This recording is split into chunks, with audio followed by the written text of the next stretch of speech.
Hi there all. I wanted to address the infuriating habit that theists have of hijacking Einstein's quotes as proof that he believed in God. And when they say believed in God, they mean, or at least they want you to think they mean, believed in my narrow parochial version of who God is. To rebut this, I have looked up a host of quotes to hopefully put this myth firmly to bed. And for your amusement, I will be doing Einstein with a German accent, just for fun. Now, the one that gets the most traffic, I'm sure you will recognize. It's very familiar. It goes as follows. I cannot believe that God plays dice with the cosmos. Now, those of us with a clue realize that he was commenting on the theory of quantum mechanics, only just beginning to get some traction at the time. As it happens, he was on this occasion wrong, and quantum mechanics has become the prevailing theory, there's that word again, theists, for our understanding of how matter behaves at the quantum level. What you rarely hear, though, is the following kind of stuff. The idea of a personal God is quite alien to me and seems even naive. Or this.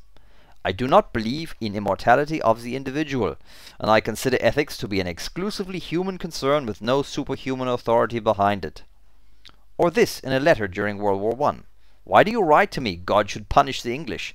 I have no close connection with either one or the other. I see only with deep regret that God punishes so many of his children for their numerous stupidities, for which only he himself can be held responsible. In my opinion, only his non-existence could excuse him. Or this. I have never imputed to nature a purpose or a goal, or anything that could be understood as anthropomorphic.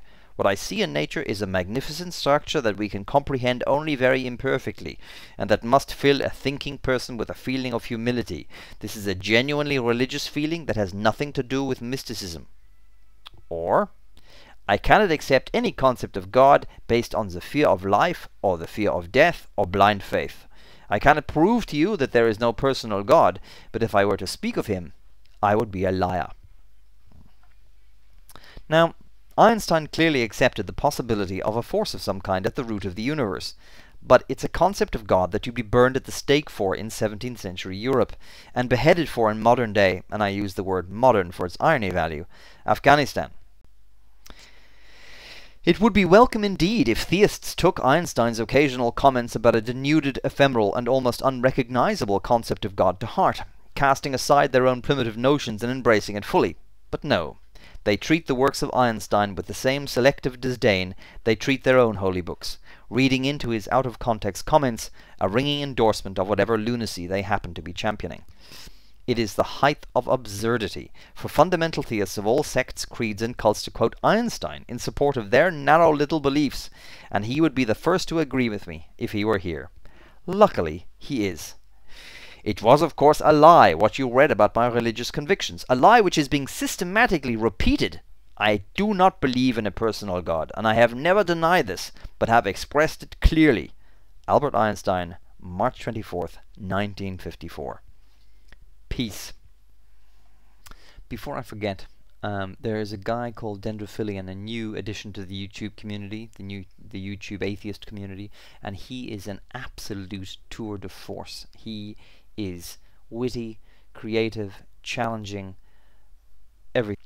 Dendrophilia, I'm going to post his details alongside with this video. I'm also going to include a brief clip of the beginning of one of his videos, and he answers the question raised in this clip in the video, so I would recommend you go and see it. So enjoy. Hi, I'm God. What's up? I'm here to answer a couple of questions some of you might have for me. So, let's get cracking. I don't have all the time in the world. Well, yes I do. I could even stop time if I wanted to. I could instantly answer all your questions by just inserting the answer into your brain. But fuck that shit, where's the fun in that? So let's start off easy. Why did I create nipples on men?